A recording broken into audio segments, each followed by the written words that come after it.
The house on Willow Lane looked peaceful from the outside. Inside, Emily Carter counted every breath she took. Silence filled the rooms, like a warning she had learned to obey. Her stepfather's footsteps decided whether a day would break or burn. Her mother stayed quiet, hoping quietness could save them. Emily knew better, because numbers never lied the way people did. Invoices, receipts, and missing dollars whispered the truth to her. She had been recording those whispers since she was 13. Each file she touched carried fear, but also a strange promise. A promise that one day she would escape the life he built. She just didn't know that day was coming sooner than expected. Emily remembered the first day Richard handed her a stack of papers. She was 13 and thought it was just homework for grown-ups. He told her it was simple bookkeeping and she should feel grateful. Grateful for having a roof over her head. Grateful for having food on the table.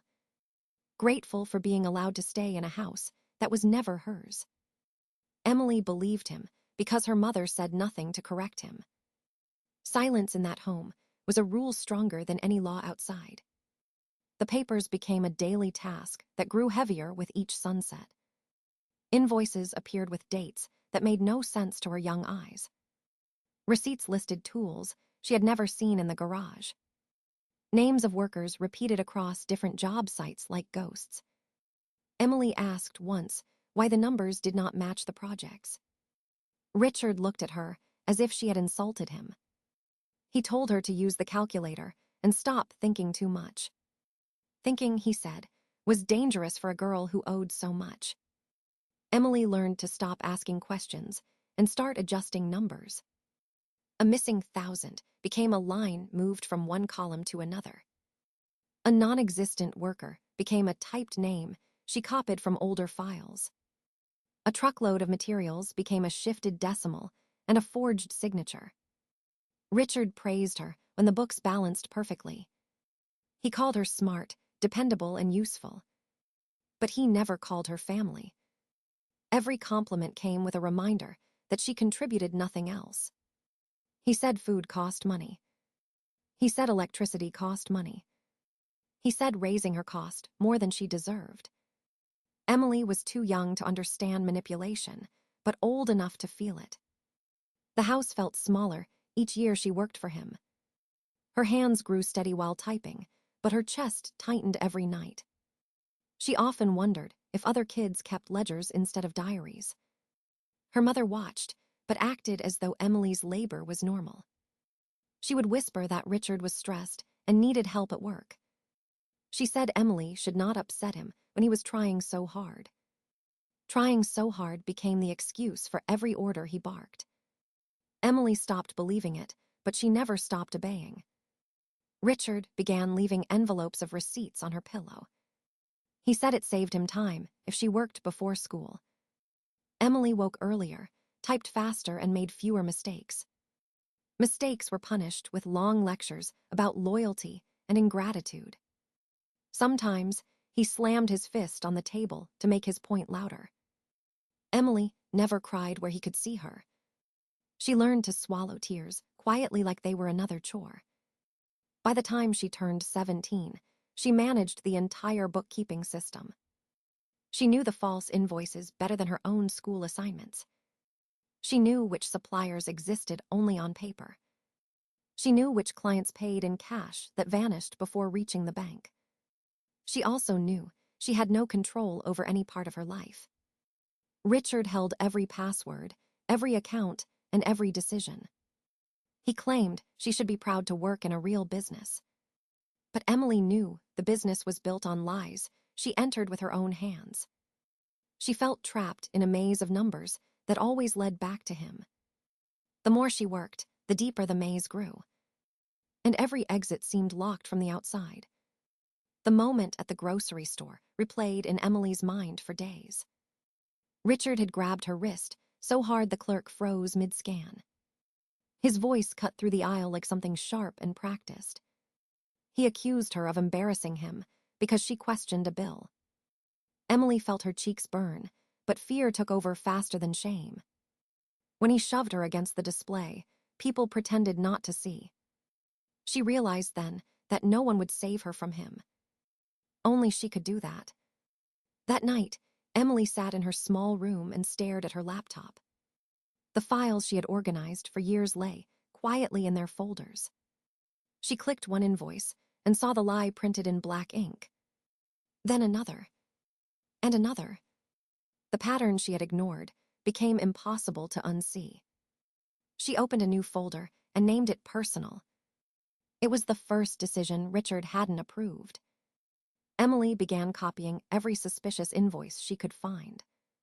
She screenshot spreadsheets that didn't match bank statements. She recorded audio whenever Richard raised his voice near her desk. Her hands shook each time she hit the record button. But the fear slowly turned into something sharper. A need to protect herself. A need to preserve the truth before it disappeared. Emily stored everything in a hidden cloud account. Richard had taught her to track every dollar, but he never taught her to hide. That was something she learned on her own. She organized each file by year, project, and type of fraud. Missing materials had their own folder. Fake labor had another. Cash payments that vanished went into a growing archive. The pages piled up until she reached 347 documents. Emily realized she was building a case even if she didn't know what for. She only knew she needed evidence to prove she wasn't the villain. One night, she heard Richard arguing with her mother about bills. He blamed Emily for taking too long with the books. He accused her of being ungrateful and careless. Emily recorded every word through her bedroom wall. She labeled the file Pattern of Force. The next morning, she found new receipts in her inbox. Richard demanded she redo the numbers and make them clean. Emily saved copies before editing, storing both originals and altered versions. She knew those pairs would matter someday. She also began documenting her schedule. Every hour she worked. Every night she stayed up fixing his mistakes. Every message where he called her slow or incompetent. Her life became a shadow project that Richard never suspected. Emily noticed he grew careless around her. He believed he had broken her enough to stop resisting. But Emily was no longer the frightened girl who typed without thinking. She was watching him with new eyes, studying his habits, memorizing what he destroyed, noting what he kept. She started backing up emails he deleted. She started photographing handwritten notes he threw in the trash. She even documented the day he bragged about fooling an inspector. Every piece of data became a lifeline she might need later. Emily didn't know when she would use it. But she knew she wouldn't live under his control forever. The truth she gathered was her only chance to break free. The notice arrived on a gray Tuesday morning. IRS would audit Richard's company within 30 days. Emily watched his face change from arrogance to panic instantly. He stormed through the house like a man possessed. Every drawer he opened rattled with fear and anger. He demanded to know who had leaked information. Emily stayed silent, gripping her notebook like a shield. Richard accused her directly, eyes wild and suspicious. "You did this," he growled, shaking a stack of papers at her. Emily shook her head slowly, keeping her voice calm. She refused to answer, though her heart pounded violently. Richard searched every corner, turning her room upside down. He ripped out drawers, tossing receipts and folders on the floor. He pulled open the safe, checking the files she had hidden. Emily remained seated, pretending to be small and insignificant. He tried to scare her, threatening jail and ruin if she lied. She had rehearsed her responses countless times in her mind. She said nothing that could incriminate herself. Richard's threats grew louder, more desperate, more unhinged. He dragged her mother into the confrontation, seeking validation. Her mother hesitated, torn between fear and maternal instinct. Richard shouted, claiming Emily had betrayed the family. He blamed her for every error the auditors would find. Emily realized it was the moment she had prepared for silently. Her patience, Her evidence, her careful planning all led here. She packed a small bag with essentials: laptop, hard drives, documents. Every file she took was proof of the truth she had built. She moved quietly, while Richard raged in the living room. He didn't notice the bag by the door. She paused at the threshold, feeling 12 years of fear weighing down. Her fingers lingered on the doorknob, as if saying goodbye to the past. The air smelled of old wood and tension, thick and suffocating. Emily glanced back at her mother, who said nothing. Her mother's silence was both a comfort and a knife in her heart. She stepped outside, the morning sun striking her face for the first time. Freedom felt foreign, almost unreal in the cool air of the street. She walked briskly to the bus stop, bag clutched tightly. Every step felt like breaking a chain that had bound her too long. Richard's shouting faded behind her as the distance grew. She did not look back again that day. Emily found a small apartment downtown, away from prying eyes. She locked the door and let herself breathe for the first time in years. For the first time, she could plan without fear of interruption. She opened her laptop and organized the files she had carried. The truth was safe with her, each document a shield and a weapon. Emily began mapping out the next steps carefully, cautiously, and deliberately. No more running in circles, no more living under his control. She would face the audit. She would protect herself. She would reclaim her life, one careful move at a time. The home she had known for 12 years was behind her forever. Emily felt the weight of the past, lifting slightly with every keystroke. The journey ahead was uncertain. But for the first time, it belonged entirely to her. Emily sat across from the IRS agent, her hands folded tightly. Every document she brought felt heavier than the bag she carried. Richard had already called, threatening to blame her for everything. He claimed she had fabricated the records to ruin him. Emily stayed calm, though her stomach twisted in knots.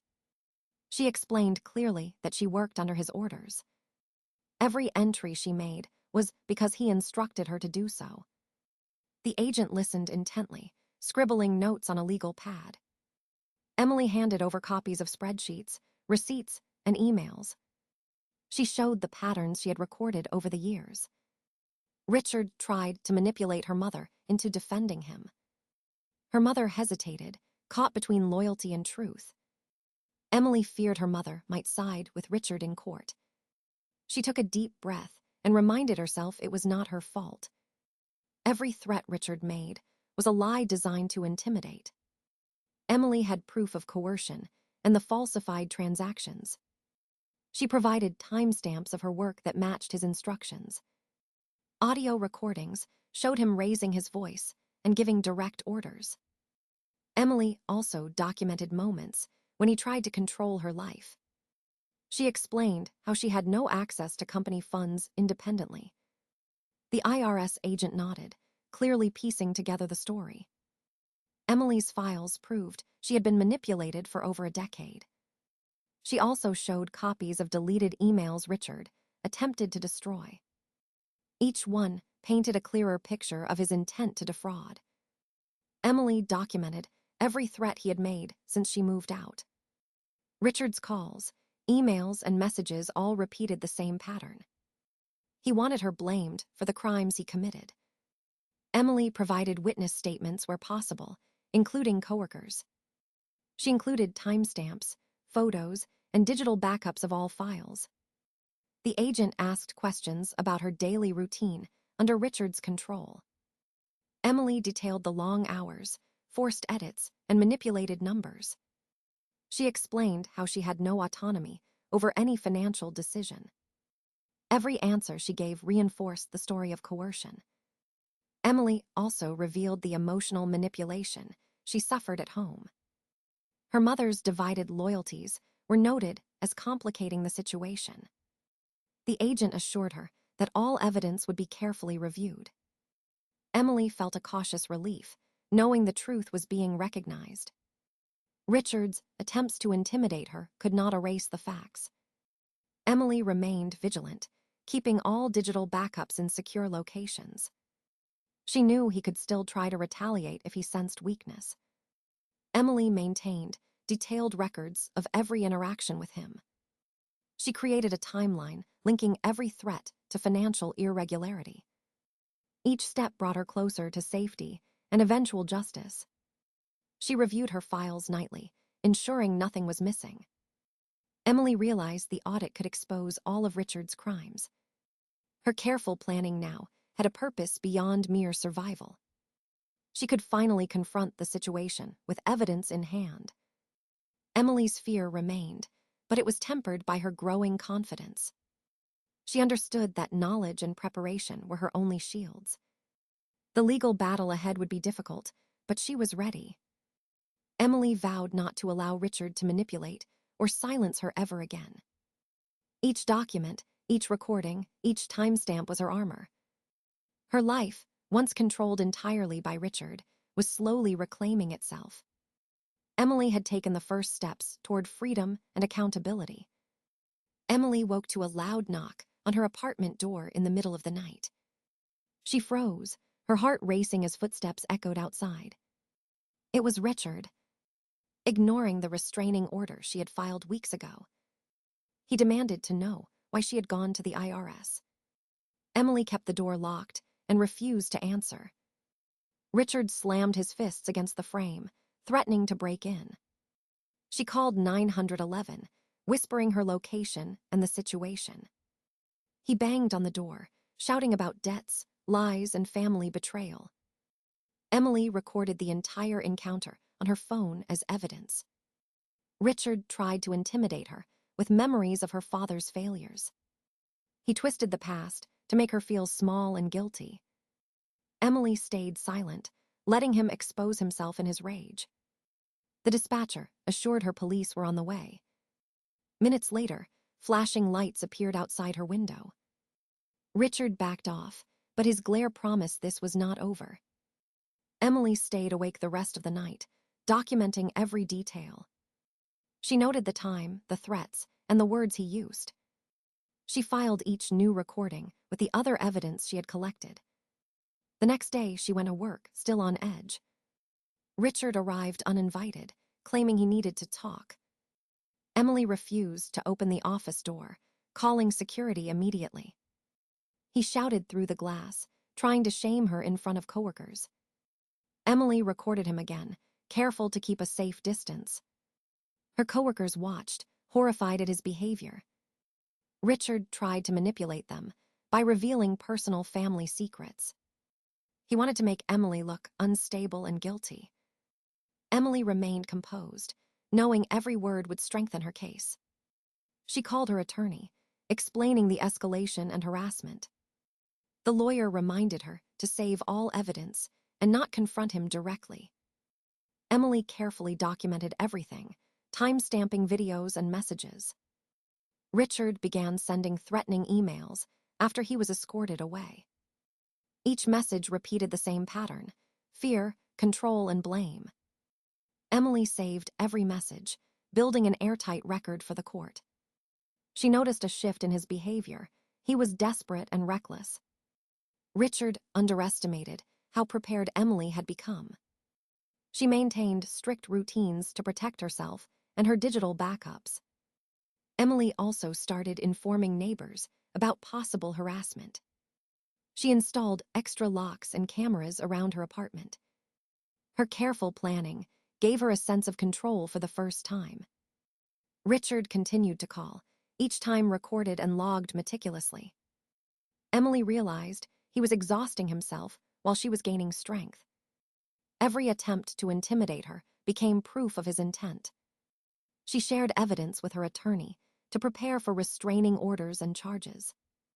Emily also documented how his threats affected her emotional state. She wrote daily journals to show the court the pattern of harassment. Richard's intrusion escalated her determination to bring him to justice. She kept copies of all previous audits, records, and recordings organized. Emily knew she had to remain vigilant until the legal system acted. She refused to be drawn into direct confrontation again. Every interaction, every recorded threat, and every document built her case. Richard's desperation revealed the power shift that had finally begun. Emily felt fear, but paired it with cautious confidence and careful preparation. She was no longer the girl trapped in his house. She was a young woman ready to fight legally, firmly, and safely. Every step she took was measured, deliberate, and backed by evidence. The battle was escalating, but Emily was no longer powerless. Emily entered the courtroom with her evidence neatly organized. Her heart pounded, but she kept her steps steady. Richard sat across the room, eyes cold and calculating. He tried to appear calm, but the tension around him was palpable. Her mother was present, sitting silently, unsure where to stand. Emily took the stand when called, her documents in hand. She began recounting the years of forced labor and financial manipulation. Every invoice, receipt, and spreadsheet she produced told a story. The judge listened intently, flipping through her meticulously organized files. Emily explained how she had no autonomy in the company finances. She detailed the coercion, the threats, and the constant fear she endured.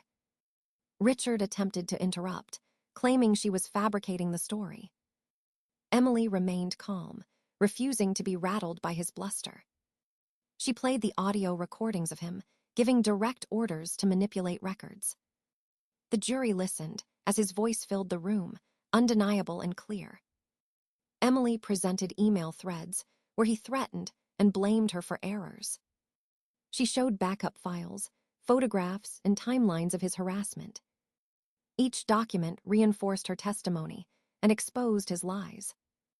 Her mother was called to testify, hesitant but truthful in parts. She confirmed Emily had worked long hours under Richard's strict control. She admitted her own confusion and fear during the years of abuse. Emily described the emotional manipulation Richard used against both of them. She explained how he tried to intimidate her after she left the house. The court heard recordings of threats made at her apartment and workplace. Emily detailed each attempt to invade her privacy and silence her. Richard's lawyers tried to argue she was complicit, but evidence disproved it. Emily cross-referenced every claim with timestamps and documented proof. She presented a full archive of 347 documents showing consistent fraud. Each file exposed a specific act of deception or coercion by Richard. The judge asked clarifying questions, all answered calmly and clearly. Emily explained her fear and the pressure she endured for over a decade. She described the careful planning it took to protect herself and gather proof. Richard's demeanor grew more defensive as his schemes were revealed. Emily recounted his intrusion, threats, and manipulation after she moved out. She showed how he attempted to use her mother against her. Emily's evidence left little doubt about his intent and patterns of abuse. The jury reviewed her files, recordings, and corroborating testimony. Emily emphasized that every act she committed in the company was under duress. She clarified she never profited personally and followed instructions only. Her testimony highlighted the prolonged control and fear she lived under. Richard could not hide the consistency of his actions across years of records. Emily's meticulous preparation made her credible and undeniable. She concluded her testimony with a clear summary of coercion and fraud. The courtroom remained silent as the weight of her evidence sank in. The judge acknowledged the thoroughness and clarity of her presentation. Emily stepped down, feeling a mix of exhaustion and relief. She had faced her abuser directly, armed only with truth and proof. Richard's fate now rested on the evidence she had gathered and presented. The trial was far from over, but Emily had claimed her voice. For the first time, her story was heard without interruption or intimidation. She realized that this moment marked the turning point in her fight for justice. The verdict was read early on a crisp morning. Richard was sentenced to 12 years in federal prison. Emily felt a mix of relief and exhaustion wash over her. Her mother lost the house and began rebuilding her life slowly. Emily returned to her small apartment, finally free from fear. She unpacked her files, each document a reminder of her struggle. The city outside felt quieter, safer, and entirely hers. She allowed herself to breathe without looking over her shoulder. The past still lingered, but it no longer controlled her. Emily began to plan her future, small steps toward independence. She enrolled in courses, seeking skills she had never explored. Each day, she reclaimed a piece of the life Richard had stolen. Freedom was not just absence of control, it was presence of choice. She realized revenge was not the prison sentence he received. True victory was living her life on her own terms. Emily smiled as sunlight filled the apartment, her heart lighter. Her journey had been long, painful, and full of fear. But now she owned every moment, every decision, every breath. She finally understood the power of truth, courage, and perseverance. Emily Carter was free, and her life was hers to rebuild.